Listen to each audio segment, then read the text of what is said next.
பாட்டு சத்தம் கேட்டா பிரச்சனை தூங்கி எழுந்திருச்சுன்னு அர்த்தம். அந்த பிரச்சனை யாருன்னு பாக்கணும் தானே? வாங்க பாப்போம்.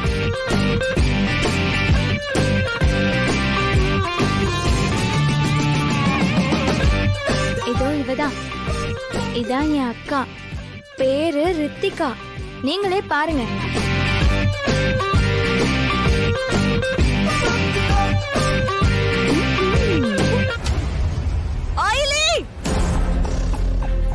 ஏய், நான் எழுந்திருக்கும் போது என் பக்கத்துல காஃபி இருக்கணும்னு எத்தனை தடவை சொல்லிருக்கேன்.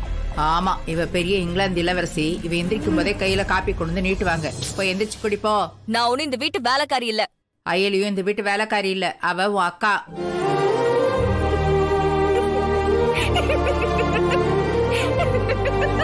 அவளை சொல்லணும். நான் தான் சொன்னேன்ல, பிரச்சனை எழுந்துடுச்சுன்னு.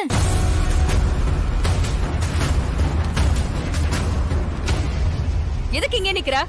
காஃபியை குடுத்ததுக்கு டிப்ஸ் ஏதாச்சும் வேணுமா?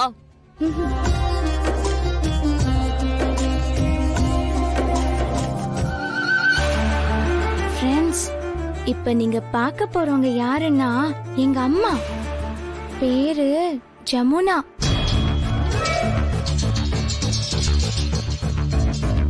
அயலி, அயலி. அவங்க சிரிச்சு இது வரைக்கும் நான் பார்த்ததே இல்ல. கூப்பிட்டீங்களா? பித்தளை பாத்திரம் எல்லாம் விளக்கி வைக்க சொன்னனே, விளக்கி வச்சியா? விளக்கிட்டேன்.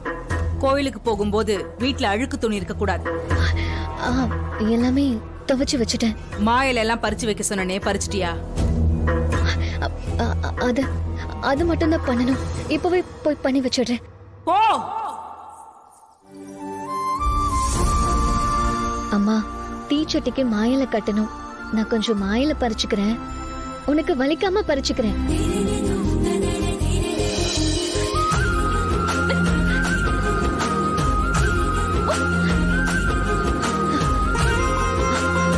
அம்மா இரு, மேல வரேன்.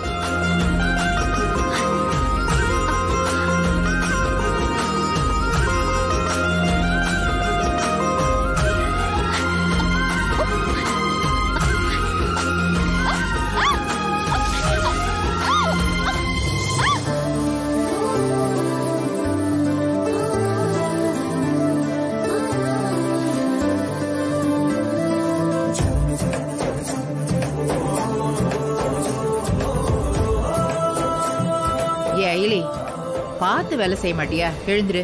அடிக்கடி பட்டா என்ன பண்றது? இது என்ன வெறும் மரமா? இல்ல, மாமரம். பாட்டி, இது வெறும் மரம் இல்ல, எங்க அம்மான்னு சொல்ல வந்த. எங்க அம்மா இருக்கும்போது எனக்கு எப்படி அடி விழும்? ஆமா, ஆனா உன அம்மா அம்மான்னு சொல்லு. உங்க அம்மா தைரியத்துல உனக்கு பாதியாவது இருக்கா? உன் அம்மா பண்ண என்கவுண்டர் செத்துன தெரியுமா? நீ அவளுக்கு மகளா பறந்துட்டு பாத்திரம் கீழே விழுந்தாலே பதறி அடிச்சுட்டு ஓடுற. ஆனா ஒண்ணு, உனக்கு கொடுக்க வேண்டிய அன்பையும் கௌரவத்தையும் இந்த மரம் தான் கொடுத்துட்டு இருக்கு.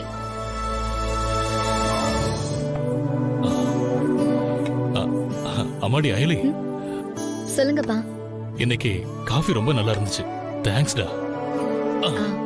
அப்புறம் அந்த சரி, இன்னைக்கு நியூஸ் பேப்பர் எடுத்துட்டு வரியா? நில்லு, இங்க வா. குத்து விளக்கு, பித்தளை சாமான்லாம் விளக்கி வச்சிட்டியான்னு நான் கேட்டேன். நீ என்ன சொன்ன? விளக்கிட்டேன்னு சொன்னல. ஆனா இன்னும் 4-5 பித்தளை சாமான் அங்க அப்படியே இருக்கு. இல்லம்மா, எல்லாமே விளக்கி வச்சுட்டேன். ஜமுனா, என்ன அம்மானு கூப்பிடாதேன்னு உன்கிட்ட நான் எத்தனை தடவை சொல்லிருக்கேன். ஜமுனா, என்ன நினைச்சிட்டு இருக்கிற நீ? எதுக்கு இப்ப இவ்வளவு கை நீட்டி அடிக்கிற? அதானே, இவ என்ன கெட்ட வார்த்தையில உன்னை திட்டினா? அம்மானு தானே கூப்பிட்டா. அவ உன் கூட பிறந்த அக்கா மக தானே. உன்னை அம்மானு கூப்பிடுறதுல என்ன தப்பு? தப்புதான். அவ எனக்கு அக்கான்னு சொன்னாலே பிடிக்காது. இவ என்ன அம்மானு கூப்பிட்டாலும் எனக்கு பிடிக்காது.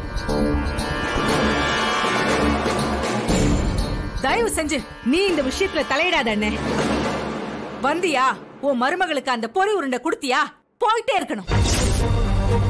ஜமுனா, நீ ஏன் இப்படி எல்லாம் பேசுற? அர்ச்சனாவும் அக்கா தானே. ஐயோ, அவ பேரை இன்னொரு தடவை நான் இந்த வீட்டுல கேட்க கூடாது. மீறி கேட்டா நான் என்ன பண்ணுவேன்னு எனக்கே தெரியாது. ஏங்க, அவளால நமக்கு நடந்த அசிங்கத்தையும் அவமானத்தையும் மறந்துட்டீங்களா? எப்படி ஞாபகம் இருக்கும்? பாதிக்கப்பட்டது நான் தானே. இவங்களுக்கு என்ன கவலை? என் புருஷன் இல்லாம பிள்ளைங்களை வச்சுக்கிட்டு, அவ சம்பாரிச்ச காசை வச்சுக்கிட்டு என்ன சாப்பிட வச்சுட்டு போன கொலைகாரி பத்தி இவங்களுக்கு என்ன கவலை? அப்படியே நீங்க நினைக்கிற மாதிரி இவ அம்மா தப்பு பண்ணிருந்தாலும் அதுக்கேண்டி நீங்களே சேர்ந்து அகிலி இந்த பாடுபடுத்துறீங்க. அம்மா, நீ முதல்ல அவளை தலையை தூக்கி வச்சு ஆறத நிறுத்து. நீ குடுக்கிற இடம் தானே அவளை இவ்வளவு தூரம் கொண்டு வந்து நிறுத்தி இருக்க. இங்க பாரு, இந்த வீட்ல இருக்கிற ஒரு ஃப்ரிட்ஜ், டேபிள், சேரு, ஃபேனு, கிரைண்டர், மிக்ஸி மாதிரி நீயும் ஒரு பொருள் மட்டும்தான். அந்த நினைப்பு எப்பவுமே உன் மனசுல இருக்கட்டும்.